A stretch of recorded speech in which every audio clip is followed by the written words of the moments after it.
Mga master, okay lang bang? Huwag niyong skip ang mga ads sa aking mga video kung okay lang mga master. Salamat sa solid na suporta po. Yon, what's up mga masters? Nandito na naman tayo sa panibagong araw, panibagong kabanata na naman ang pagsasama-samahan natin ngayon, guys.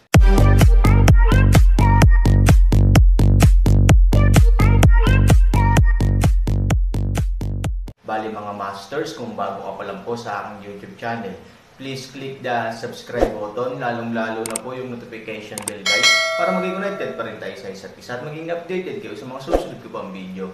Bali mga masters, bago natin umpisahan ng kwento ay mag-shoutout po muna tayo para sa mga solid nating tagapakinig. Shoutout kay Geng Sanan at shoutout kay Eric Francisco. Yun na nga mga masters, no? Bali hindi na ito patagalin. In 3, 2, 1, let's go!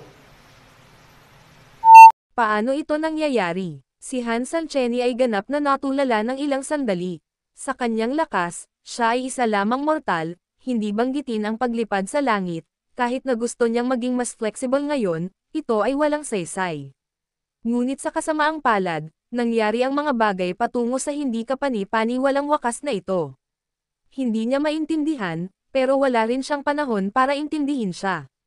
Nang makitang nakatakas si Han Sanchen sa kanyang pag-atake, hindi nilayon ng lalaki na bawiin ang kanyang kamay, at ang backhand ay pumihit ng dalawang magkasunod na palad.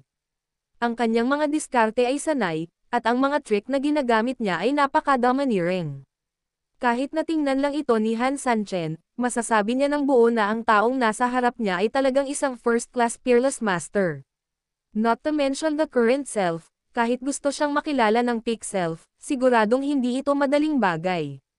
Mas mataas man lang siya sa cultivation base ni na Ivory at Zeking, at sa mayamang karanasan sa pakikipaglaban, hindi man lang malaking problema ang harangin ang dalawa. Ngunit narito ang kakaiba, sinasabing ang gayong Panginoon, lalo na ang nakilala niya ang kanyang sarili, kahit na makilala niya ang isang ganap na tunay na Diyos tulad ni Lu Wuzhen, tiyak na hindi siya magkakaroon ng ganoong nakakatakot na eksena. Maaaring hindi nga sila ang mga kalaban ng tunay na Diyos, ngunit tiyak na hindi sila ordinaryong bagay na kayang linisin ng tunay na Diyos. Sa pagitan ng pagkabigla at pagiging kakaiba, si Han Sanchen ay kumikislap din ng hindi malay. Si Han Sanchen, na nag-akala na siya ay ganap na hindi mapigilan sa kanyang kasalukuyang hitsura, sa hindi inaasahang pagkakataon ay nalaman na ang kanyang pag-iwas ay hindi lamang nakaiwas sa magkasunod na pag-flip ng mga palad ng kalaban, ngunit hindi rin ito kasing hirap ng kanyang inaakala.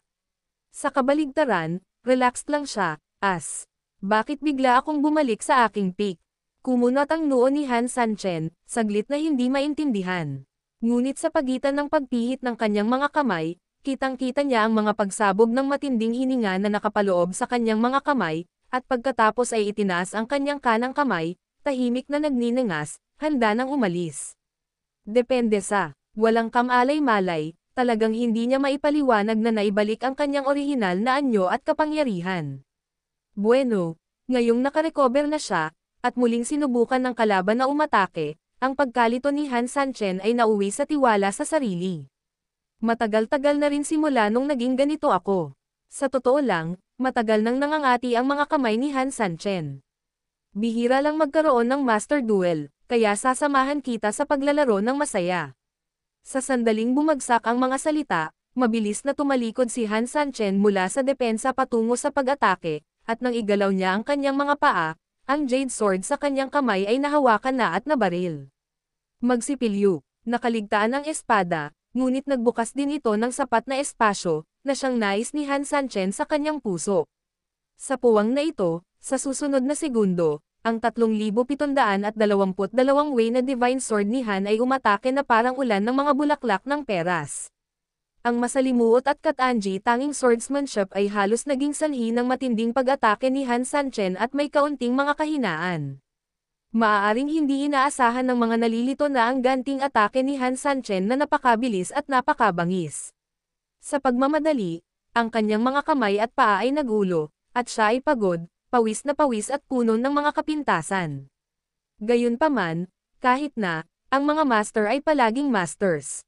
Sa patuloy na paghaharap, ang mga kapintasan na ito ay isa-isang tinatakpan ng lahat, at nagsisimula silang maging kapantay ni Han Sanchen. Lalong nasa sabik si Han Sanchen habang lumalaban siya, at lalo niya itong nagustuhan. Ngunit kung ikukumpara sa kanyang pananabik, mas lalong nagkasala ang kalaban sa mga oras na ito, hanggang sa huli, nagsimula na siyang mahiya at gusto nang umatras sa lahat ng pagkakataon. Malamig na ngumiti si Han Sanchen at mahinang nagsabi, bilang master, alam mo ba kung ano ang pinakabawal?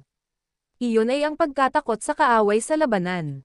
At ang pakiramdam ng takot na ito ang magiging huling dayami na magpapabagsak sa iyo. Ang matapang na nakakasalubong sa makipot na daan ay panalo. Sa sandaling bumagsak ang mga salita, mayroon ng mahabang espada si Han Sanchen sa patayo at paalang na direksyon, na nakatutok sa tuktok ng kanyang ulo, at bigla itong naging isang nakakabaliw na suntok. At bagamat alam na ng taong iyon na tiyak na matatalo siya, hindi niya akalain na matatalo siya ng ganoon kabilis. Ang tanging magagawa niya sa ngayon ay gamitin ang kanyang katawan para piliting lumaban, sa pag-asang hindi siya matalo ng husto sa pagkatalo. Siyempre, ang ilang mga bagay ay palaging iniisip, lalo na para sa isang talunan, ang pag-iisip tungkol sa ganitong uri ng bagay ay minsan ay mas katulad ng isang katawa-tawa na kalokohan. Bago niya ito maaninag, may espada si Han Sanchen sa kanyang lalamunan.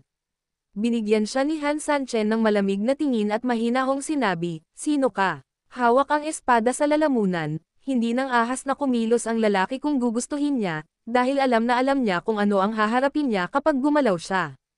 Gayunpaman, kung bakit kakaiba ang pakiramdam ni Han Sanchen ay tila alam niya kung ano ang kanyang itinatanong, ngunit tila hindi niya naiintindihan ang kahulugan ng kanyang mga salita. Kakaiba lang ang tingin niya sa sarili at saglit na nag-aalangan. Hindi ako masyadong matyaga, huwag mong hamanin ang aking pasensya. Nagpatuloy si Han Sanchen. Nang marinig ito, natulala pa rin siya, ngunit nang makita niya ang asol na mukha ni Han Sanchen, naiintindihan pa rin niya na may mali. Sa pag-iisip nito, ibinuka niya ang kanyang bibig. Ngunit nang ibuka niya ang kanyang bibig, ang kanyang mga salita ay lubhang kakaiba. Matagal na nagsumikap si Han Sanchen, ngunit hindi niya maintindihan ang kanyang sinasabi. Alternasyon. Hashtag. Hashtag asterisk, patuloy niya, kahit na sumasenyas. Sa kasamaang palad, si Han Sanchen ay naguguluhan pa rin. Gayunpaman, pagkatapos makipag-ugnay sa kanyang tugon nang itanong niya ang tanong kanina, biglang napagtanto ni Han Sanchen ang isang problema. Ibig sabihin, siguro, hindi niya maintindihan ang sarili niya. Naiintindihan mo ba ang sinasabi ko? Kung kaya mo, tumanggo ka, at kung hindi, umiling-iling ka. Magsalita, ngunit tumingin si Muna sa Han Sanchen, at ang kanyang ulo ay hindi gumagalaw. Iyon ang kaso, kung gayon hindi siya dapat magkaroon ng anumang problema sa pakikipag-usap sa kanyang sarili. Pagkatapos ng lahat, si Han Sanchen ay palaging may normal na komunikasyon sa mga tao mula sa lahing Demon. Maliban, kung ang mga taong ito ay kabilang sa isang minoryang tribo at nagsasalita wika ng minorya, magkakaroon sila ng mga hadlang sa pakikipag-usap sa kanilang sarili. Dahil sobrang lapit na ng dalawa, kahit may hamog, kitang-kita pa rin ni Han Sanchen ang suot niya. Hindi ko alam kung hindi ko nakita, nagulat ako nung nakita ko. Kahit na ang kanyang mga damit ay mukhang napakasimple sa ibabaw at hindi naiiba sa mga ordinaryong tao, si Han Sanchen ay nakakita pa rin ng kakaibang marka sa kanyang dibdib. Sigurado si Han Sanchen na hindi pa niya nakita ang markang ito, ngunit palaging may pakiramdam ng déjà vu. Pero bakit ganito ang nararamdaman mo? Halos sa sandaling natigilan si Han Sanchen, biglang kumawala ang lalaki mula sa kontrol ni Han Sanchen sa kanya, at nawala ng walang bakas. Isang piraso na lamang ng balahibo ng manok ang natitira kay Han Sanchen. Damn it! Saway ni Han Sanchen sa mahinang boses, ngunit napakawalang ingat niya kaya hinayaan niya siyang tumakas. Gayunpaman, kung siya ay tumakas, siya ay tumakas. Para kay Han Sanchen, talagang walang kabuluhan ang panatilihin siya, at halos wala na siyang paraan para makipag-usap pa rin sa kanya. Sa isang buntong hininga, hindi pa nang hinaan ng loob si Han Sanchen, ngunit nakabangga na niya ang ilang mga tao sa ulap noon. Kung ang isang tao ay hindi maaaring makipag-usap sa kanyang sarili, dapat mayroong isang tao na nakakaunawa ng ilang karaniwang wika. Sa pag-iisip nito, agad na lumipat si Han Sanchen patungo sa susunod na figure.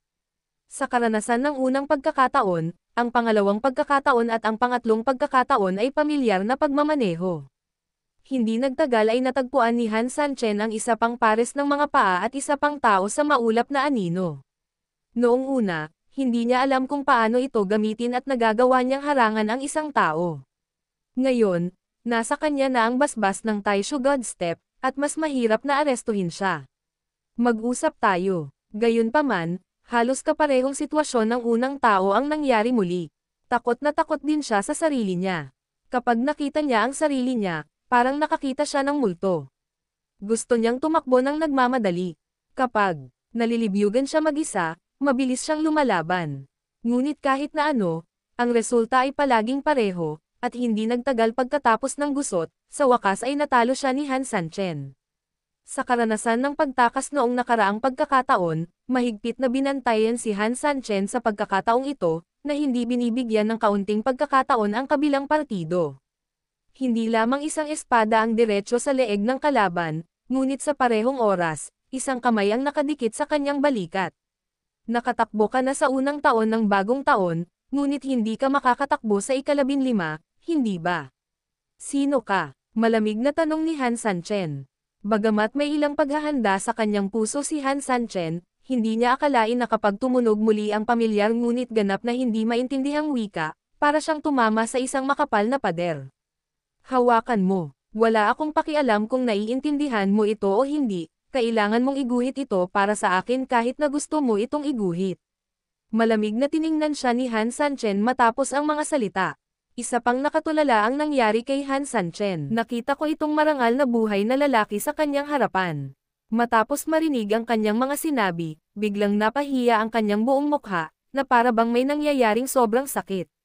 Pagkatapos nito, nagsimula siyang magkaroon ng isang mabangis na ekspresyon, at isang labis na pagbaluktot ang lumitaw sa kanyang katawan, na sinamahan ng isang bahagyang itim na galit.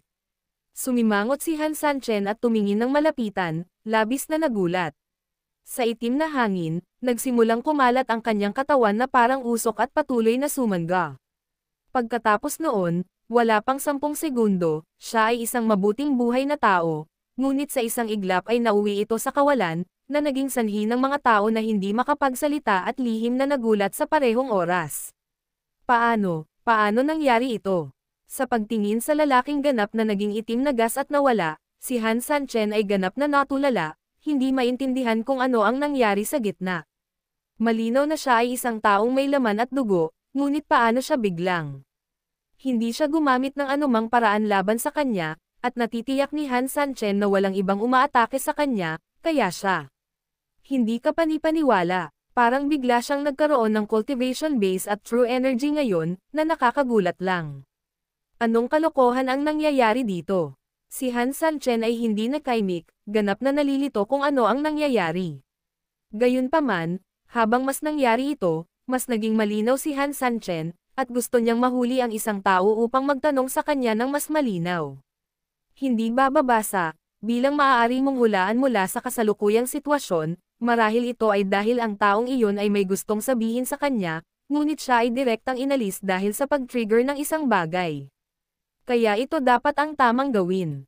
Sa pag-iisip nito, patuloy na hinanap ni Han Sanchen ang susunod na alon ng mga kandidato ng walang tigil.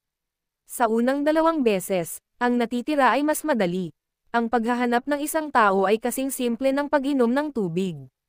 Sa loob lamang ng 1 oras, nakahanap na si Han Sanchen ng hindi bababa sa 6 o 7 tao. Ngunit ang labis na ikinalungkot at nakapanlulumo ni Han Sanchen ay ang 6 o 7 tao ay karaniwang kapareho ng pangalawang tao.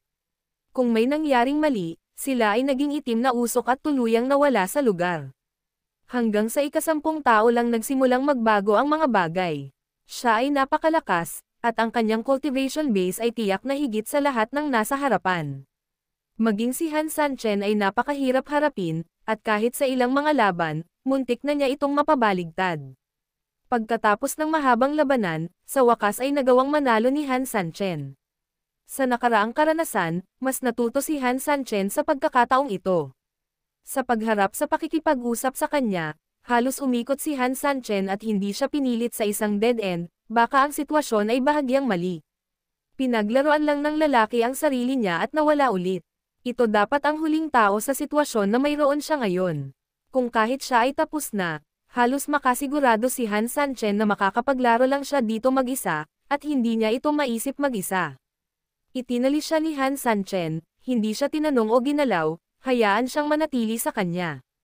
Pagkatapos, kapag wala kang magawa, gumuhit ng ilang diagram o hugis sa lupa, at pagkatapos ay halos ilarawan ang ilan sa mga kahulugang nakapaloob sa mga ito. Layunin nito na ipaalam sa kanya kung ano ang gusto niyang ipahayag sa lalong madaling panahon.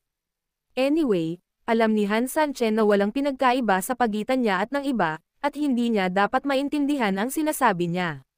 Lumipas ang oras, mahigit kalahating oras ang lumipas, at halos tapos na ang pagtuturo ni Han Sanchen. Napabuntong hininga, ipinahayag ni Han Sanchen ang gusto niyang itanong sa harap niya sa pamamagitan ng pagguhit ng larawan. Tiningnan niya ito ng matagal at umiling na para bang hindi niya maintindihan ang ibig sabihin. Tinuruan kita ng kalahating oras, huwag mong sabihing master ka pa rin, at mas malakas ang pangunawa mo kaysa sa mga ordinaryong tao, kahit na ikaw ay pangalawang tanga, halos alam mo ang sinasabi ko, tungkol sa, tama, kung nagpapanggap ka na tanga sa akin, pwede na lang kitang mamatay dito. Natapos si Han Sanchen, at nakataas na ang jade sword sa kanyang kamay, para sa kanya, mayroon siyang sapat na pasensya at ayaw niyang harapin ang resulta ng nag-iisang nabubuhay na tao na namamatay, ngunit hindi ito nangangahulugan na kayang tiisin ni Han Sanchen ang taong ito na naglalaro ng kanyang sarili na parang unggoy. Nang makitang hinugot ni Han Sanchen ang kanyang espada, halatang may bakas ng takot sa mga mata ng lalaki. Pagkaraan ng ilang sandali ay nag-alinlangan, sa wakas ay ibinuka niya ang kanyang bibig sa gulat. Natuto si Han Sanchen sa nakaraan, at nagmamadaling tinakpan ang kanyang bibig at hinayaan siyang magsulat sa lupa. Kinuha niya ang sanga at nagsimulang magsulat at gumuhit sa lupa. Yun na nga mga masters, no? Bali panibagong kabanata na naman yung natapos natin ngayong gabi. Muli, maraming salamat po talaga sa walang sawang suporta po sa aking YouTube channel na talagang inaabangan niyo po ang bawat upload ko po. Bali mga masters, magkita-kita ulit po tayo bukas ng gabi at ngayon po ay magpapaalam po muna tayo. Bali mga masters, bye-bye!